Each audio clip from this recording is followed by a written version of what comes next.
God. So we're more forgiving of mistakes this time, right? What does St. Paul say? Love covers many sins. So we're going to read the Gospel according to John, the 14th chapter. Glory to you, O Lord.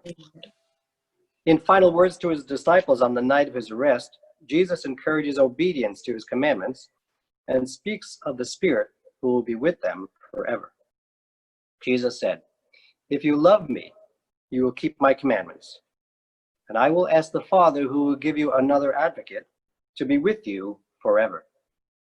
This is the Spirit of truth, whom the world cannot receive, whom the world neither sees nor knows. You know the Spirit, because the Spirit abides with you and will be in you. I will not leave you orphaned. I am coming to you. In a little while the world will no longer see me, but you will see me. Because I live, you also will live. On that day you will know that I am in my Father, and you in me, and I in you. They who have my commandments and keep them are those who love me, and those who love me will be loved by my Father, and I will love them and reveal myself to them." The Gospel of the Lord. Praise to you, O Christ. O Christ. So I've been wondering how we're going to look back on these days. I was asking, we were walking last night with Kara, and I asked her, what do you think people are going to call this in the history books?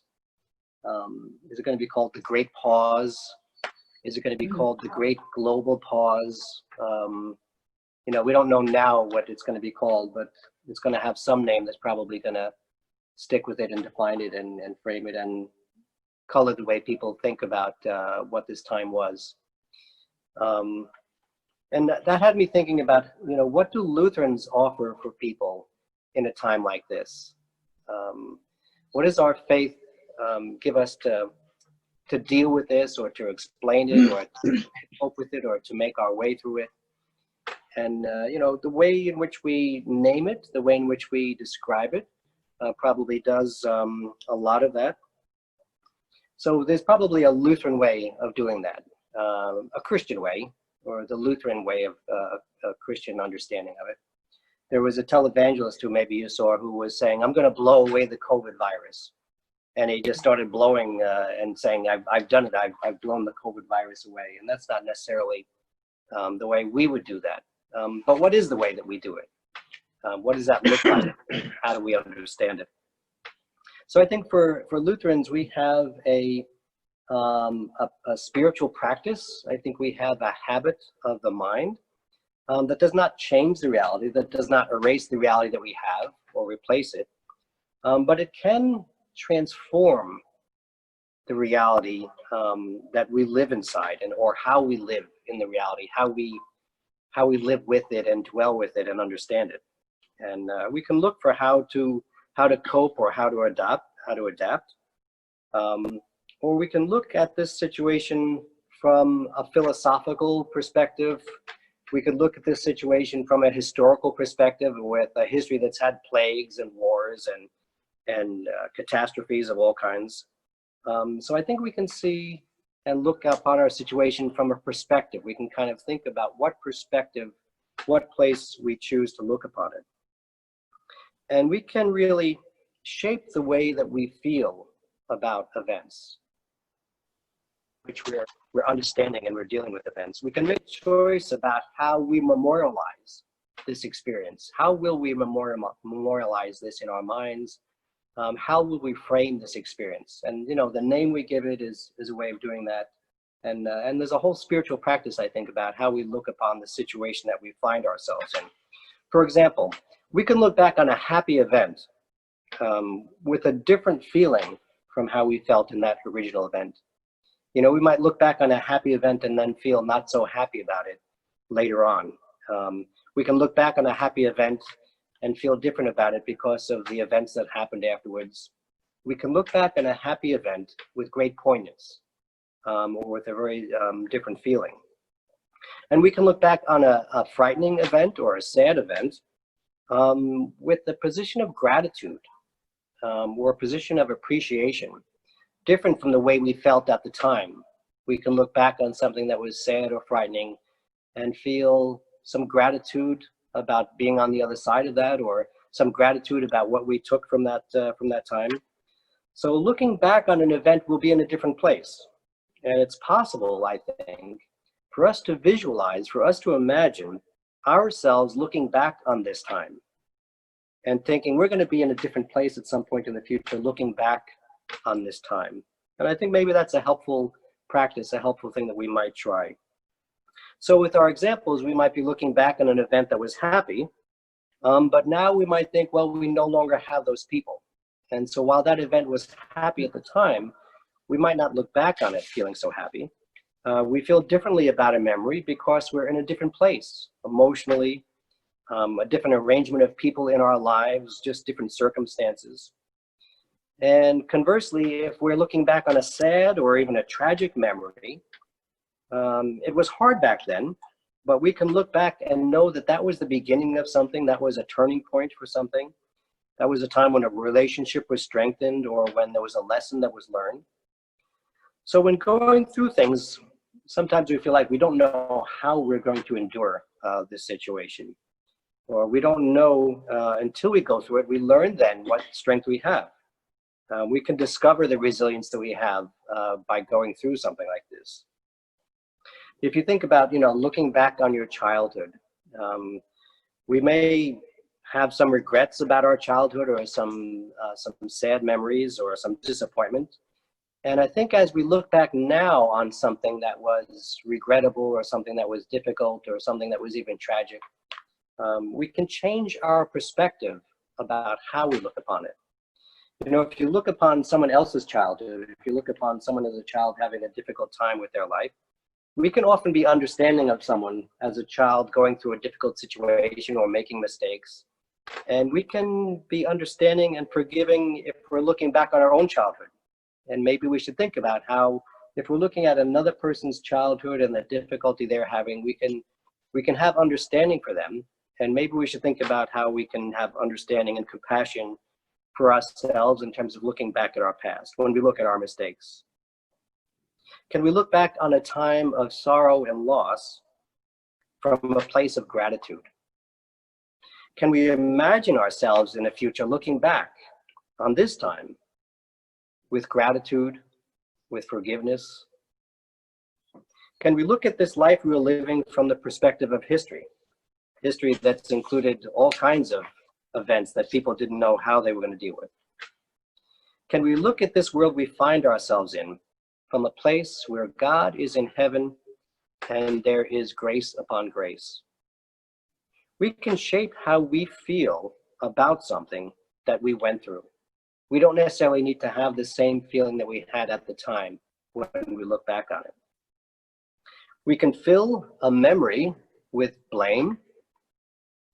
We can feel the hurt that we felt at the time, or we can feel compassion for ourselves in looking back at how difficult that would have been for us. And I shouldn't say or, as if we're going to switch from one to another. I should say and. We can look back on a memory where we felt hurt and difficulty and now feel compassion for ourselves. We can look back and feel shame, or we can remember that we were just a child, or we did the best that we could. We can look back upon ourselves in situations where we were an adult and think about how we're just a person doing the best we can. We're an adult, but we are imperfect. I guess what I'm trying to say is that we can be kind to ourselves when we think about how we're living and where we're living and what we're doing with what we have. And we can know that God loves us. And, however realistic we want to think about ourselves, God loves our sorry selves. Going through things we've never experienced, we learn that we can endure through something, or we discover how we can endure through something. We learn the strength that we have. I read something the other day that said, as we look upon, a kind of a daunting obstacle, we can say, I don't know how I'm going to get through this. Or we can say, I can't wait to see what God will do with this. And again, it's probably not an either or, but an and. I don't know how I'm going to get through this. I can't wait to see what God is going to do with this, as a way of kind of framing and thinking about how we understand our situation. Kind of imagining the future when we look back on this time. Again, it's probably not either or, it's both and, that it is hard, and we can think about how we frame it in a different way. And it doesn't mean that we live in denial of the facts. We don't deny that things are difficult, but rather that we kind of enlarge our perspective somehow to include what God tells us about how our situation looks from the perspective of the one who created us. When we realize how we can shape how we feel about an event, not letting shame have the last word, knowing that a moment of happiness might be something we look back on with regret, or it could be something that was great, is now something we feel differently about because we've lost it. We can assign meaning to events in our lives. We can remember that obstacles serve a purpose. We can know that weeping may spend the night, but joy cometh in the morning. Joy comes in. I didn't even practice that. Very good. She did that unrehearsed. All right.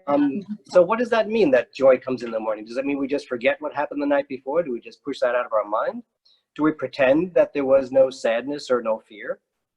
Or do we somehow hand over that event to God and say, you know, Lord, you know what you can make from this. I think about Ezekiel, when God says, can these bones live? And he says, maybe that's what we just say at a time like this. God, you know what you can do with this. You know where this is going.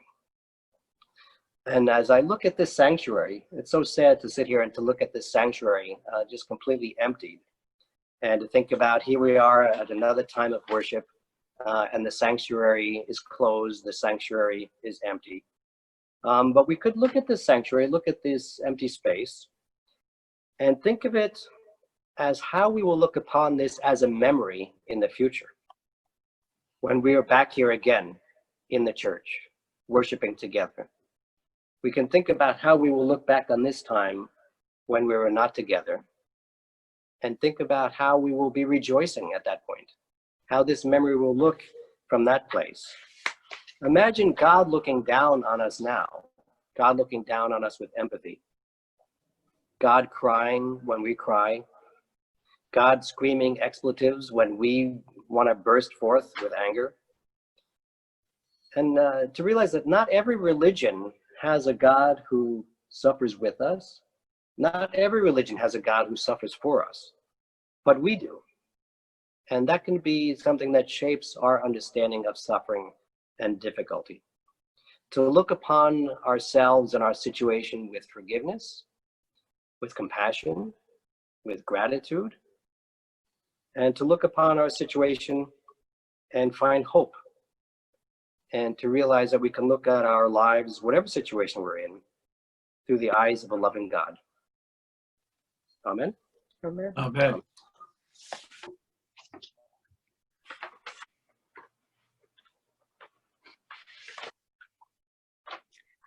May the Lord bless you and keep you. May the Lord's face shine upon you and be gracious to you. May the Lord look upon you with mercy and grant you peace. Amen. Hallelujah. Hallelujah. I was watching St. Peter's a week ago, and at the end, Pastor Durr said, stay in peace. And so we offer that as our dismissal, that we find a way to stay with and to be with our peace. I was speaking to Heather Paul this week, and she was saying that maybe this is God just telling us all to be still and to be thoughtful. Thank you. Anything else?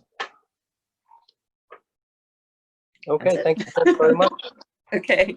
Stay in Be peace. well, everyone. Okay. Bye. Bye.